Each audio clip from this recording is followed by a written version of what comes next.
7-7 पीढ़ी उनकी वहां पर रह रही हैं और 500-700 सालों से वो लोग वहां निवास कर रहे हैं। उसमें सरकार की तानाशाही, प्रशासन का बुलडोजर चलना कहीं ना कहीं एक पक्षपातपूर्ण और एक तानाशाही रवैये का प्रतीक है। आप अपार्टमेंट्स पे चलाइए, मॉल्स पे चलाइए, आप उन इंस्टीट्यूशंस पे चलाइए जिनको संरक्षण पूंजीपतियों का है।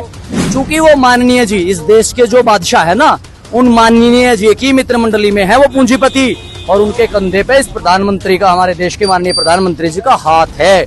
इसलिए उनके यहाँ न जेसीबी जाएगी न बुलडोजर जाएगा। उस पर पुलिस या तांडव, उसका कसूर इतना है कि वो धर्म ध्वजा लेकर सड़क पर उतरे थे। उनका कसूर इतना है कि वो सनातन की बागडोर थामे हुए थे। सर बुलडोजर चल रहा है, उसी पर बातचीत करने के लिए परवेज गुज्जर जी मौजूद है। सर, जिस तरह से बुलडोजर कार्रवाई हो रही है और कोई जो नेता है, जनप्रतिनिधि है, वो सामने नहीं आ पा रहे हैं।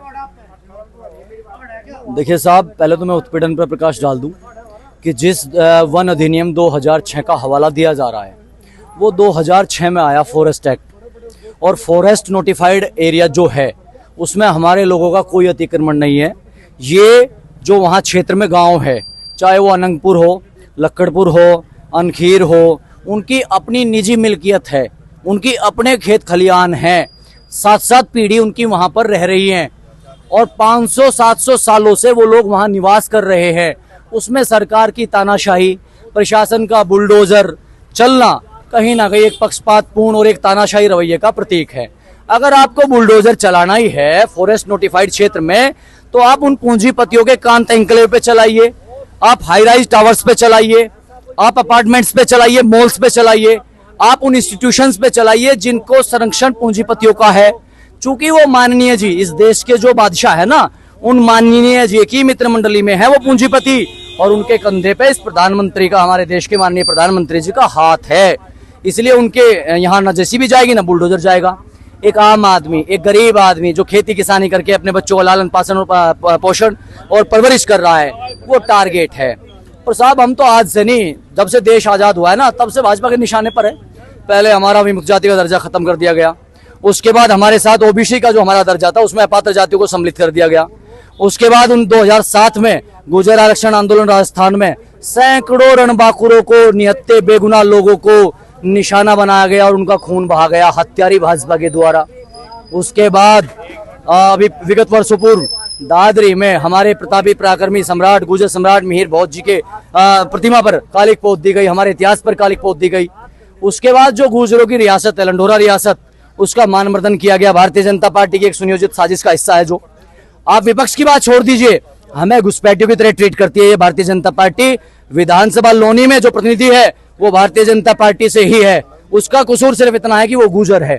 उस पर पुलिस या तांडव, उसका कसूर इतना है कि वो धर्म ध्वजा लेकर सड़क पर उतरे थे। उनका कसूर इतना है कि वो सनातन की बागडोर थामे हुए थे। उनका कसूर इतना है कि वो सनातन संस्कृति के सच्चे प्रहरी बनने की ओर चले थे, और उन पर भी पुलिस या तांडव बरसा और उनका कुर्ता फाड़ दिया गया, चूंकि टैग था गुर्जर का। तो भाई साहब, जहां भी भारतीय जनता पार्टी को गुर्जर दिखाई देगा, वो चाहे सड़क पे हो, चाहे सदन में हो, विपक्ष में हो, चाहे इनके खेमे पे हो, भारतीय जनता पार्टी नहीं बख्शेगी। और मेरा समाज भली भांति इस बात को समझ चुका है। और अगली सुन लो, आज हमने ज्ञापन दिया है, जल्द हम, अगर ये अत्याचार ना रुका तो सड़कों पर उतरकर मुंह तोड़ जवाब देने के लिए तैयार हैं सरकार को। 2014 से आप लोग भरपूर वोट देते हैं, सरकार को, सरकार बनाते हैं, लेकिन आपको फिर नजरअंदाज किया जा रहा है। ये भोली भाली सीधी कौम है, खेती किसानी इसका पेशा है, गांव गरीब हैं, जल जंगल जमीन से जीवन यापन करती है। ये इतनी शातिर नहीं है, ये षड्यंत्र और साजिशों का शिकार होती आई है। ये खुददार स्वाभिमानी कौम है। क्रिमिनल ट्राइब एक्ट लगा था गुर्जरों पे, पता पत्रकार महोदय आपको? 1871 में लगा था, 1952 में खत्म हुआ था, क्योंकि ये विद्रोही स्वभाव के लोग हैं।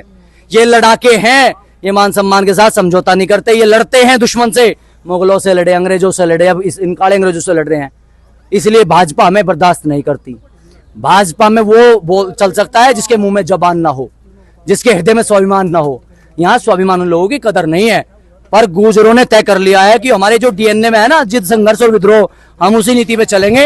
हमें प्रतिनिधित्व मिले ना मिले, हमें भारतीय जनता पार्टी में हिस्सेदारी मिले ना मिले, हमें देश के संसाधनों में हिस्सेदारी मिले ना मिले, स्वाभिमान के साथ गुर्जर कौम स्वाभिमान के साथ समझौता कदापि नहीं करेगी। और आने वाले चुनाव में भाजपा को ईंट का जवाब पत्थर से देगी, सबक सिखाने का काम करेगी। मेरा समाज कई बार ठगा जा चुका है और दूध का जड़ा लस्सी में फूंक मारता है।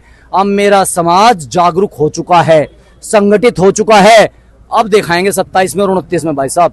अभी आपके मंत्री हैं वहाँ पर गए थे, हरियाणा में गए थे और उन्होंने कहा था कि अब बुलडोजर नहीं चलेगा, लेकिन उसके अगले दिन फिर से बुलडोजर कार्रवाई होगी। देखिए मंत्री जी, पहली बात तो उनका सम्मान है, जनप्रतिनिधि है, क्षेत्र के हजारों लोगों ने चुन के उन्हें सदन में भेजा है। आश्वासन उन्होंने पहले भी दिया था।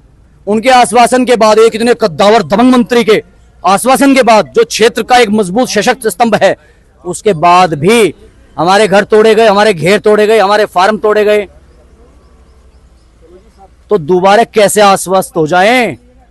दुर्भाग्य ये है कि हमारे जो लोग हैं भारतीय जनता पार्टी में, सरकार में, वो उतना ही चलता है जितना भाजपा फीड करती है। वो लीडर नहीं है, फीडर हैं साहब।